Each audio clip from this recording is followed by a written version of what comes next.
ఈ వారం స్పెషల్ కరస్పాండెంట్కు స్వాగతం. హైదరాబాద్ సికింద్రాబాద్ జంట నగరాలను కలిపేటువంటి భారీ జలాశయం హుస్సేన్ సాగర్ హైదరాబాద్లోని టూరిస్టు ప్రాంతాల్లో ముఖ్యమైనది. 1930 వరకు తాగునీరును సాగునీరును నగరానికి అందించింది. కానీ ఇప్పుడు అది తన స్వరూపాన్ని కోల్పోయింది. హుస్సేన్ సాగర్కు పూర్వవైభవం సాధ్యమా? అసలు హుస్సేన్ సాగర్కు ఏమైంది? ఇదే ఈ వారం స్పెషల్ కరస్పాండెంట్. ఇదే హైదరాబాద్ నడిబొడ్డున ఉన్న హుస్సేన్ సాగరం. కాదు కాదు, జల గరళం. ఒకనాటి మంచినీటి చెరువు నేడు కాలుష్యంతో విషమయమైంది. హుస్సేన్ సాగర్ పేరు చెబితే గుర్తుకొచ్చేది ఆహ్లాదాన్ని పంచే జలతరంగం కాదు, ముక్కు మూసుకునే మురికి కంపు. యోగ నిద్రలో ఉన్నాడు కాబట్టి సరిపోయింది, కానీ లేకపోతే హుస్సేన్ సాగర్ కంపుకు ఎప్పుడో బుద్ధుడు అక్కడ్నుంచి పారిపోయేవాడేమో.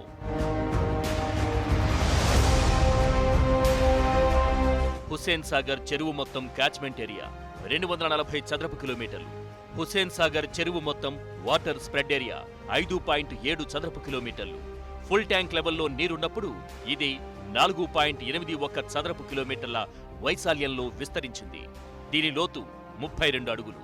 ఒకప్పుడు లక్షల మందికి మంచినీరు అందించిన ఈ నీరు ఇప్పుడు ఒక్కరు తాగడానికి కూడా పనికిరాదు.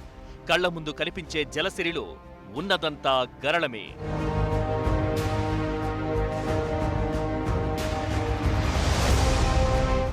హుస్సేన్ సాగర్ను 1562లో ఇబ్రహీం కులీ కుతుబ్ షా కాలంలో నిర్మించారు.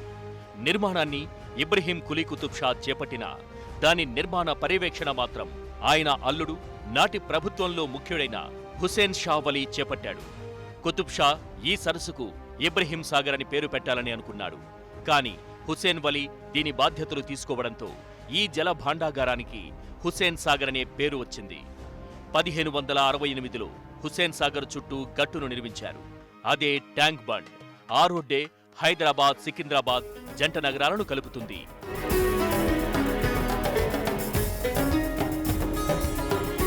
వందల ఏళ్ల చరిత్ర కలిగిన హుస్సేన్ సాగర్ 1930 వరకు నగరానికి తాగునీరు సాగునీరుని అందించేది. ఈ సరస్సును ఆధారంగా చేసుకుని పెరిగిన హైదరాబాద్ రాను రాను దాన్ని నాశనం చేసింది.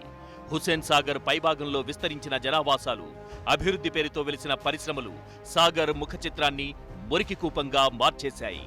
వందల ఏళ్ల నాటి రాజసాన్ని మాయం చేశాయి. హుస్సేన్ సాగర్ మనిషి నిర్మించిన అతిపెద్ద జల భాండాగారం. మనిషి విధ్వంసం చేసిన అతిపెద్ద చెరువు కూడా ఇదే. ఎంతో చరిత్ర కలిగిన హుస్సేన్ సాగర్ పరిస్థితికి కారణమేంటి? ఈ విధ్వంసానికి కారకులెవరు? తాగునీటి చెరువులో కాలకుట విషం నింపిందెవరు? నానాటికి విస్తరించిన హైదరాబాద్ హుస్సేన్ సాగర్కు జీవనాడుల్లో ఉన్న నాలాల్లోకి వ్యర్థాలను వదలడం ప్రారంభించింది. తాను పెరుగుతూ తను విసర్జించిన వ్యర్థాలతో సాగర్ను నింపింది. మానవ వ్యర్థాలకు తోడు 5-6 దశాబ్దాలుగా పారిశ్రామిక వ్యర్థాలు హుస్సేన్ సాగర్ను ఊపిరాడకుండా చేశాయి. 10 ఏళ్లుగా భాగ్యనగరం విసర్జితాలను భరించిన ఈ అద్భుతమైన జలభాండాగారం ఇప్పుడు ఈ కంపు భరించలేనంటుంది. అంత మంచి సరస్సు ఇంత దుర్గంధం కావడానికి కారణమేంటి? నాగరిక నగరంలో ఇంత అనాగరిక చర్యలేంటి? తెలుసుకుందాం. హుస్సేన్ సాగర్ క్యాచ్మెంట్ ఏరియా 240 చదరపు కిలోమీటర్ల ప్రాంతంలో విస్తరించిన హైదరాబాద్ వర్షపు నీటి నాలాలను పూర్తిగా నాశనం చేసింది. నగర విస్తరణకు తగినట్టుగా మౌలిక సౌకర్యాలు పెరగలేదు. క్యాచ్మెంట్ ఏరియాలో వేలాది కాలనీలు, బస్తీలు వెలశాయి. అక్కడ లక్షలాది మంది నివసిస్తున్నారు. డ్రైనేజ్ వ్యవస్థ సరిగా లేకపోవడంతో మానవ వ్యర్థాలన్నీ నాలాల ద్వారా సాగర్ బాట పట్టాయి. ప్రతిరోజు 500 నుంచి 550 MLDల సీవేజ్ వ్యర్థాలు హుస్సేన్ సాగర్లో కలుస్తున్నాయి. ప్రతి సంవత్సరం మళ్ళా కూకట్పల్లి నాలా విపరీతంగా కెమికల్స్ దాంట్లో వచ్చి పడతా ఉన్నాయి. ఇది అందరికీ తెలిసిందే. 20 ఏళ్ల నుంచి ఇదే మాట్లాడుకుంటున్నాం. 2003 నుంచి కూడా హుస్సేన్ సాగర్లో కూకట్పల్లి నాలా నుంచి బాలానగర్ ఇండస్ట్రీస్ నుంచి అంతా కూడా కెమికల్స్ వస్తున్నాయి. కానీ ఆ ఇండస్ట్రీస్ని బయటకు పంపే ఉద్దేశం ప్రభుత్వానికి లేదు. ఐడెంటిఫై కూడా చేసినారు. ఏవైతే ఈ పొల్యూషన్ కారకాలు ఏవైతే అవుతున్నాయో పొల్యూషన్ కంట్రోల్ కూడా ఐడెంటిఫై చేసింది ఈ ఇండస్ట్రీస్ ప్రమాదం అని చెప్పి. అయినా కానీ ఎవరు పట్టించుకున్న బాపన పోవటం లేదు. క్యాచ్మెంట్ ఏరియా నుండి ప్రధానంగా 4 కాలువల ద్వారా మురుగునీరు సాగర్లో కలుస్తోంది. బల్కపూర్ నాలా, బంజారా నాలా, పికెట్ నాలా, కూకట్పల్లి నాలాల ద్వారా మిలియన్ లీటర్ల వ్యర్థాలు హుస్సేన్ సాగర్ను ముంచెత్తుతున్నాయి. బల్కపూర్ నాలా, బంజారా నాలా, పికెట్ నాలాల నుంచి సీవరేజ్ వాటర్ సాగర్లోకి వస్తుండగా కూకట్పల్లి నాలా నుండి పారిశ్రామిక వ్యర్థ జలాలు పోటెత్తుతున్నాయి. వీటికి తోడు వినాయక నిమజ్జనం సమయంలో కలుస్తున్న ప్లాస్టర్ ఆఫ్ ప్యారిస్, ఇతర రసాయనాలు సాగర్ను విషతుల్యం చేసేశాయి.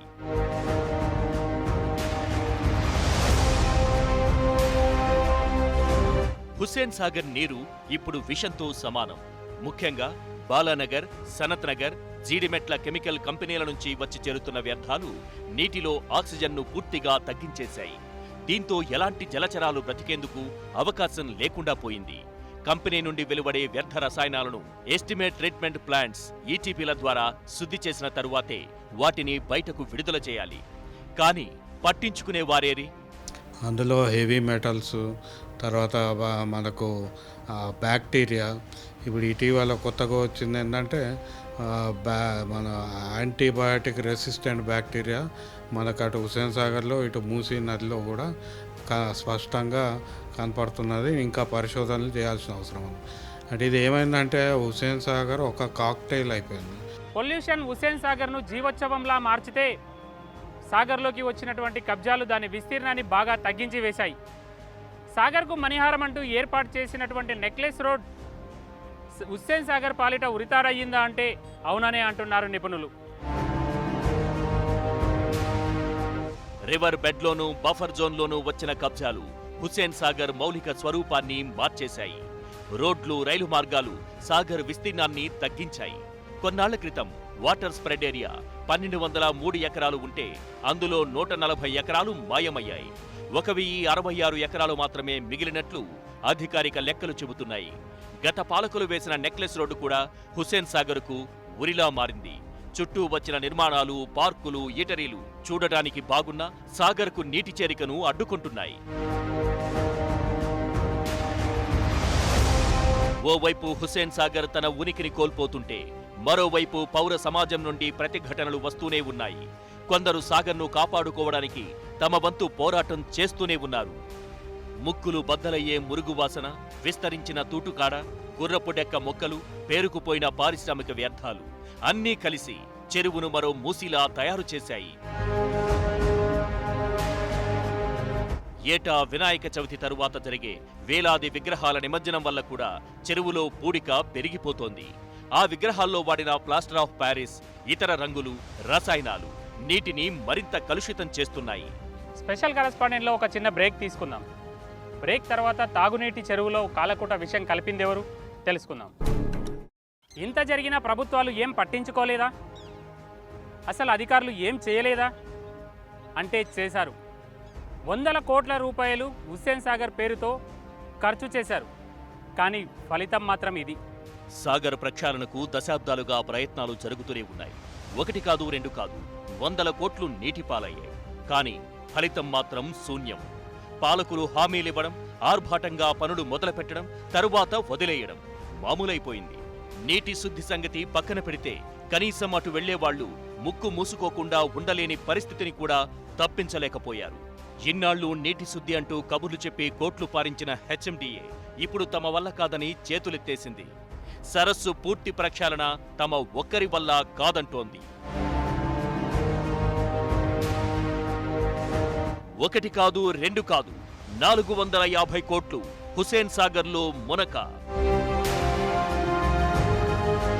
Austria model laser cleaning, global treatment.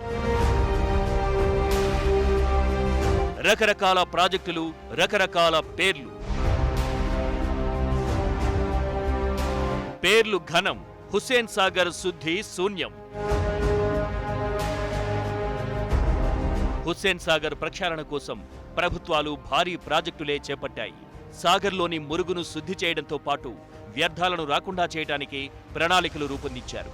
అందుకోసం Hussain Sagar lake and catchment area development ప్రాజెక్టుకు శ్రీకారం చుట్టింది అప్పటి ప్రభుత్వం. దీనిని హెచ్ఎండిఏ చేపట్టింది.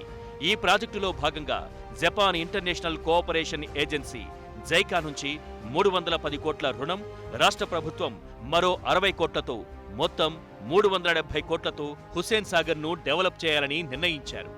సాగర్ పైభాగం నుంచి వచ్చే మురుగును శుద్ధి చేయడం, నాలాల ముఖద్వారాల దగ్గర భారీగా పేరుకుపోయిన పూడికను తొలగించడం, సాగర్ నీటిలో ప్రాణవాయువు పెంచడం వంటి చర్యలు తీసుకోవాల్సి ఉంది. బంజారా, పికెట్, బల్కపూర్ నాలాల నుంచి వచ్చే మురుగునీటికి కొంతమేర అడ్డుకట్ట వేసిన కూకట్పల్లి నాలాల నుంచి వచ్చే మురుగును అడ్డుకోలేకపోయారు. దీంతో ఈ నిధులన్నీ హుస్సేన్ సాగర్ మురుగులో మురిగిపోయాయి. దీన్నే కాగ్ ఇటీవల తప్పుపట్టింది. కూకట్పల్లి నాలా ఏదైతే వస్తూ ఉందో దాన్ని హుస్సేన్ సాగర్లో కలవకుండా పైప్ లైన్ ద్వారా తీసుకెళ్ళేసి అంబర్పేట దగ్గర ఎస్టీపీ దగ్గర ట్రీట్ చేసి మూసీ నదిలో వదలాలని అనుకున్నాం.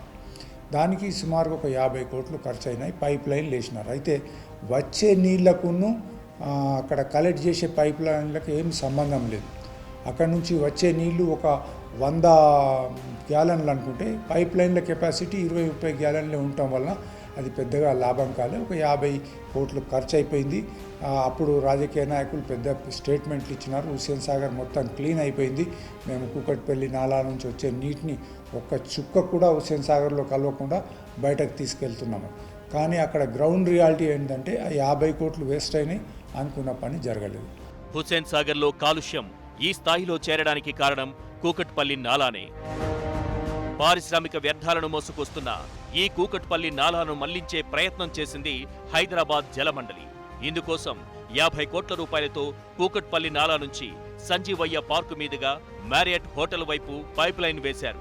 ప్రమాదకర పారిశ్రామిక వ్యర్థాలను హుస్సేన్ సాగర్లో కలవకుండా నేరుగా మూసీకి మళ్లించారు.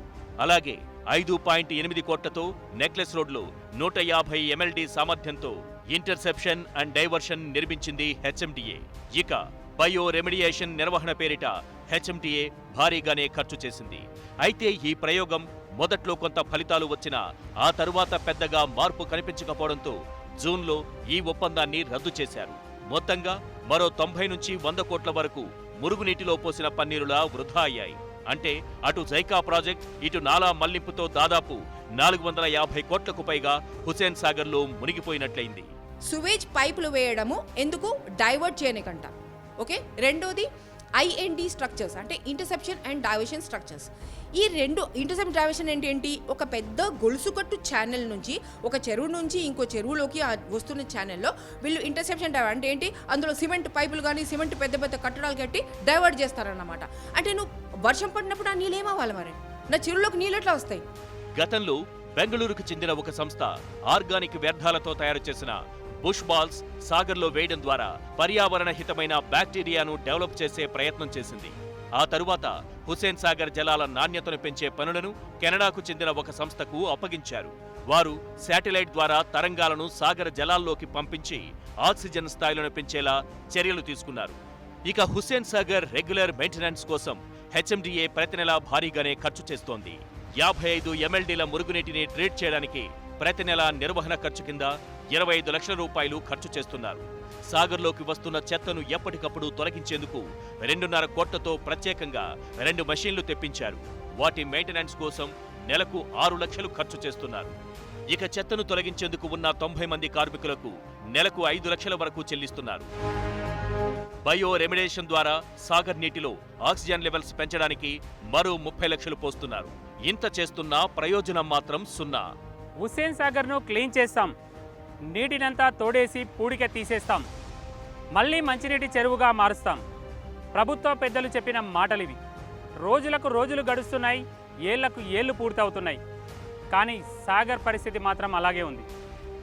సాగర్ క్లీన్ కావాలంటే ఏం చేయాలి? నిపుణులు ఏం చెబుతున్నారు? హుస్సేన్ సాగర్ను పూర్తిగా ఖాళీ చేసి శుద్ధి చేస్తామని 6 ఏళ్ల క్రితం ప్రకటించింది ప్రభుత్వం. ఆస్ట్రియాకు చెందిన ప్రతినిధి బృందం సాగర్ను పరిశీలించింది. అక్కడ డాన్యూబ్ నదిని శుద్ధి చేసినట్లుగానే ఇక్కడ హుస్సేన్ సాగర్ను చేయవచ్చని అధికారులు చెప్పారు. అయితే ఆస్ట్రియా ప్రతినిధి బృందం మాత్రం ఎలాంటి నివేదిక ఇవ్వలేదు. ఇక కెనడాకు చెందిన ఓ సంస్థ సోలార్ సిస్టమ్ను ఉపయోగించి సాగర్ను శుద్ధి చేసే పెద్ద ప్రయోగం చేసింది. ఇది కొంతమేర ఫలితాన్ని ఇచ్చిందని అధికారులు చెప్పినా అది కొద్ది రోజులు మాత్రమే. దానికోసం ఇన్ని 100 కోట్లు ప్రజాధనాన్ని వృధా జరుగుతుంది తప్ప నిజంగా అది ప్రజలకు ఉపయోగపడే పద్ధతిలో నగరంలో ఒక పెద్ద చెరువు, అదో రకంగా సానుకూల అంశం. హైదరాబాద్ నగరం నడిబొడ్డులో ఇంత భారీ చెరువుని సక్రమంగా దాన్ని మెయింటెనెన్స్ చేయగలిగితే, స్వచ్ఛమైన నీటితో చేయగలిగితే వాతావరణమే చాలా బ్రహ్మాండంగా అభివృద్ధి మారిపోయే పరిస్థితి కనపడుతుంది. మానవ వ్యర్థాలకు తోడు ఏళ్ల తరబడి హుస్సేన్ సాగర్లోకి వచ్చి చేరిన విష రసాయనాలు చెరువు గర్భంలో మేట వేసుకుపోతున్నాయి. ఎన్ని ప్రయత్నాలు చేసినా కథల బొమ్మాళి అంటూ భీష్మించు కూర్చున్నాయి. నిజానికి విజ్ఞతతో ప్రయత్నిస్తే సాగర్ శుద్ధి అసాధ్యమేమీ కాదన్నది నిపుణుల మాట. అలాగే నాలాల్లోకి మురుగునీరు రానివ్వకూడదని, కేవలం వర్షపు నీరు మాత్రమే పారాలని, అప్పుడే హుస్సేన్ సాగర్ ప్రక్షాళన సాధ్యమవుతుందని అంటున్నారు. ఈ చెరువులోకి నీళ్లు అటు జీడిమెట్ల పరిశ్రమల నుంచి వస్తుంది, ఇటు కూకుట్పల్లి కాలనీల నుంచి వస్తుంది. మరి వీటన్నింటినీ అక్కడ మనం ప్రక్షాళన చేయకుండా కేవలం చెరువు దగ్గరే నేను ప్రక్షాళన చేస్తాను అన్నది అది పూర్తిగా ఒక అపోహ. ప్రజలను మభ్యపెడుతున్నారు. జైకా ఫండ్స్ను కూడా జైకా వాళ్ళదేం పోయింది, జైకా వాళ్ళు అప్పిచ్చిపోతారో అప్పు మనం ఇంట్రెస్ట్తో సహా ఇప్పుడు కట్టుకుంటూ పోతున్నాము. హైదరాబాద్ నగరం నడిబొడ్డున ఉన్న హుస్సేన్ సాగర్ పై డెడికేటెడ్గా పనిచేసే సంస్థ ఒక్కటి లేకపోవడం కూడా ఇబ్బందికి కారణమవుతోంది. నగరంలో చెత్త నిర్వహణ బాధ్యత జీహెచ్ఎంసీది, కానీ నాలాల ద్వారా చెత్త హుస్సేన్ సాగర్లోకి చేరుతుంది. ఇక సీవరేజ్ పారుదల బాధ్యతలు జలమండలివి, కానీ సీవరేజ్ సాగర్లోకి నాలాల ద్వారా ప్రవహిస్తోంది. ఇక బుద్ధ పూర్ణిమ ప్రాజెక్టు పేరుతో హెచ్ఎండిఏ ప్రక్షాళన పనులు చేస్తోంది. ఇలా పలు సంస్థలు పనులు చేస్తుండటంతో చిత్తశుద్ధితో పనులు ముందుకు సాగడం లేదు. హుస్సేన్ సాగర్ విషయంలో ప్రభుత్వాలు, అధికారులు ఇప్పటికైనా తమ ధోరణిని మార్చుకోవాలి. ఇలా అప్పుడప్పుడు 100 కోట్లు పోసే బదులు ఒకేసారి భారీగా ఖర్చు చేసైనా శాశ్వత చర్యలు చేపట్టాల్సి ఉంది. ఓవైపు సాగర్ శుద్ధి పనులు చేస్తూనే మరోవైపు ఈ కాలుష్యానికి కారణమవుతున్న వారితో కఠినంగా వ్యవహరించాల్సి ఉంటుంది. చర్యలు తీసుకుంటామన్న మాటలు సరిపోవని, కఠిన చర్యలు తీసుకోవాలని నిపుణులు సూచిస్తున్నారు. హుస్సేన్ సాగర్ పొల్యూషన్కు కారణమయ్యే ఏ చిన్న పని చేసినా భారీ ఫైన్లు వేసేలా విజిలెన్స్ పద్ధతి అమలు చేయాలని సూచిస్తున్నారు. హుస్సేన్ సాగర్ కుల్లి కంపు కొడుతుంది. ఎటువైపు వస్తే ముక్కు పుటాలాలు అదురుతాయి. అయినా సుందరీకరణ పేరుతో కోట్లాది రూపాయలు ఖర్చు చేస్తున్నారు అధికారులు. ప్రయోజనం ఏమైనా ఉంటుందా? అలసిన మనసుకు ఆహ్లాదం పంచడమే టార్గెట్గా హుస్సేన్ సాగర్ ట్యాంక్ బండును సిద్ధం చేస్తామంటున్నారు హెచ్ఎండిఏ అధికారులు. దాదాపు 50 కోట్ల వ్యయంతో చేపడుతున్న సాగర్ సుందరీకరణ పనులు చకచకా సాగిపోతున్నాయి. పర్యాటకులను ఆకట్టుకోవడమే లక్ష్యంగా హెచ్ఎండిఏ మరిన్ని అందాలను అద్దుతోంది. ఇప్పటికే నెక్లెస్ రోడ్లో వీడీసీసీ రోడ్డు నిర్మాణం చేసి సైక్లింగ్ ట్రాక్లు నిర్మిస్తుండగా ప్రస్తుతం ట్యాంక్ బండుకు సరికొత్త ఆకర్షణగా ఫుట్పాత్లు, స్ట్రీట్ లైటింగ్ను ఏర్పాటు చేస్తున్నారు అధికారులు.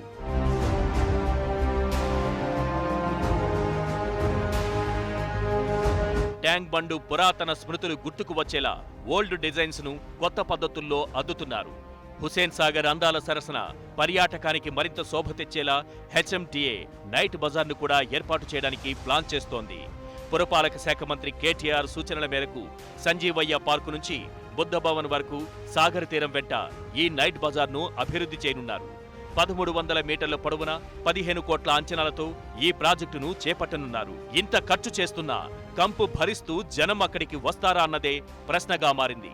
కాలుష్యానికి చెక్ చెప్పకుండా కంటికి ఇంపుగా కనిపించే పై చర్యలతో ఏం లాభమని నగరవాసులు ప్రశ్నిస్తున్నారు. దేశంలో మరే నగరానికి లేని అతిపెద్ద జలభాండాగారం హుస్సేన్ సాగర్ మన హైదరాబాద్ ప్రత్యేకత. దానిని ఇప్పుడు మనం రక్షిస్తే అది మన తరతరాల్ని రక్షిస్తుంది. ఇది ఈ వారం స్పెషల్ కరెస్పాండెంట్. వచ్చే వారం మరో అంశంతో మళ్ళీ కలుద్దాం. వీడియో జర్నలిస్ట్ మనోరంజన్తో నేను రాముడు. చూస్తూనే ఉండండి 10 టీవీ, జనం కోసం, నిజం కోసం.